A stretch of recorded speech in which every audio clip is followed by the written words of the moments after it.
Hello, Cloud Monks. Welcome to our channel, A Cloud Monk. Today topic is about how cloud computing evolves over the years. So that is our today topic, and that we will discuss today. So let's proceed further. Okay, so over the years, cloud computing has evolved significantly over the years, transforming the way businesses and individuals use and manage computing resources. The evolution of cloud computing can be divided into several stages. We have multiple stages there.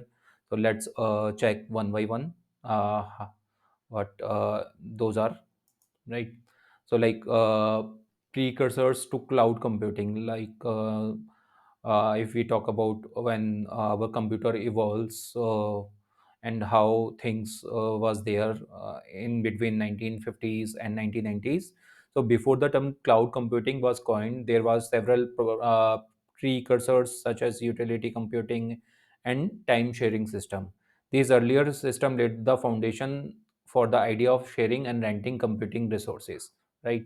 So so next is emergence of the internet when internet came into the picture, right? In near about 1990s.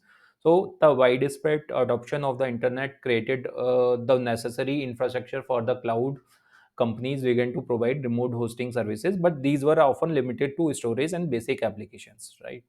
So then that time that was the time when people started using the internets, and internet also evolves so it take basically time to evolve over the years, and with different countries.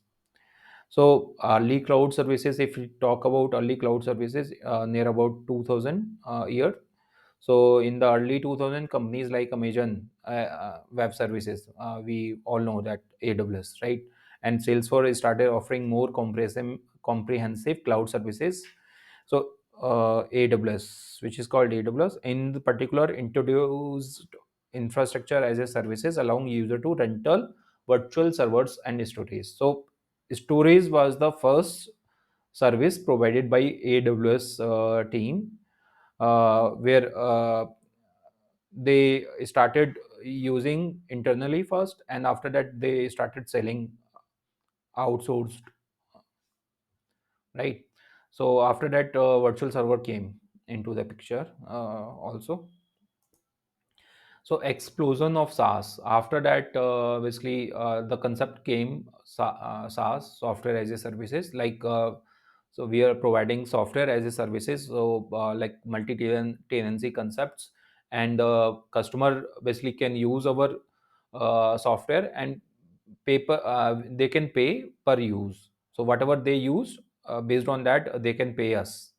So around the mid 2000, there was a significant growth in software as a services offering. Company like Google with Gmail and Salesforce with the CRM software demonstrated the potential of delivering software over the internet. So this was the thing happened at that time. After that, the pass and fast came. So pass is platform as a services, and fast is function as a services. So deployment of pass and fast, right? So in the late 2000 and early 2010s, cloud provider introduced platform as a services and function as a services. Fast offering like Google App Engine and Heroku allowed developers to build and deploy application without managing the underlying infrastructure, while the fast popularized by the AWS Lambda introduced a serverless computing paradigm. So we all know that AWS Lambda is the serverless concept, right? So there we don't need to manage the platform; we just need to manage the our functions. So we are getting function as a service, and also like platform as a service. So after the pass and fast, this hybrid and multi-cloud solution came into the picture. So, as a cloud computing matured, business began to adopt hybrid cloud and multi-cloud strategies strategies, allowing them to use combination of private and public cloud services from different provider. This provided more flexibility and redundancy. So hybrid is like in-house. So we can say uh, multi-cloud.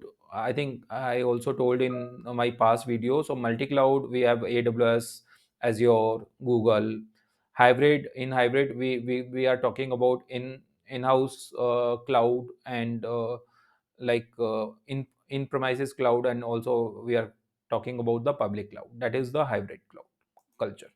So advancement in the containerization and orchestrations. So after that, this new concept is came with Docker, Kubernetes. So the rise of containerization technology like Docker and container or orchestration platform like Kubernetes enabled easier management and deployment of application in the cloud.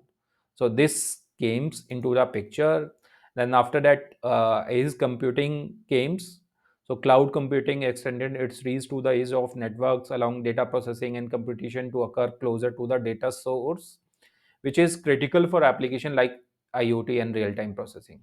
So in IoT and real-time processing, this edge computing basically used, and there we can use this concept.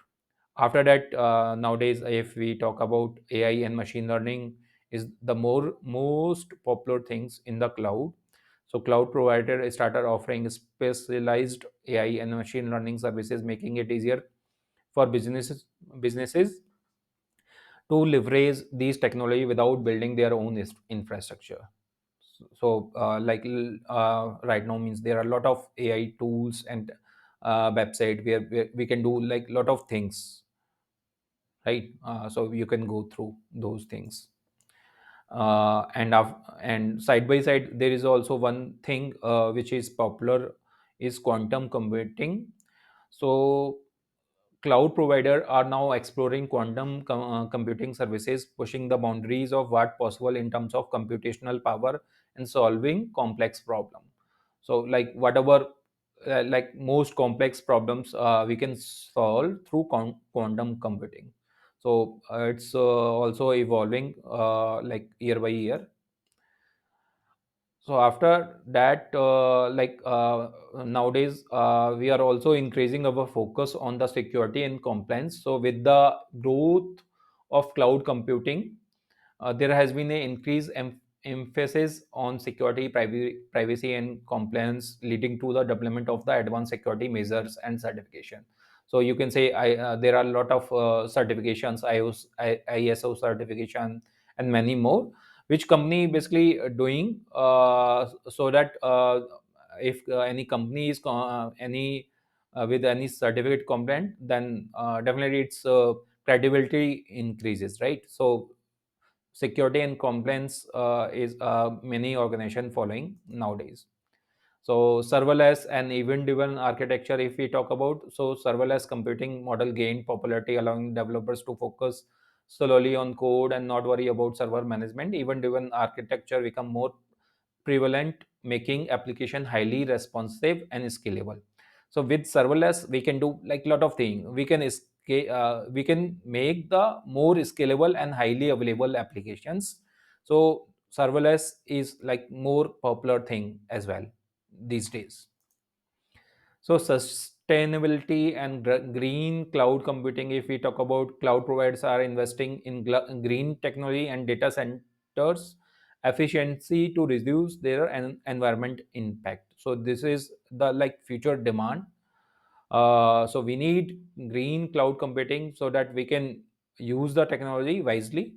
So this is the like the main thing which is in demand with existing technology.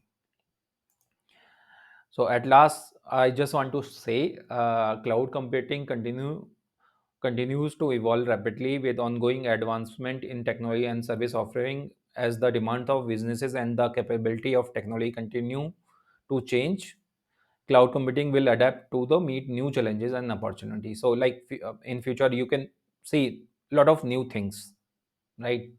So this was the only things from my side.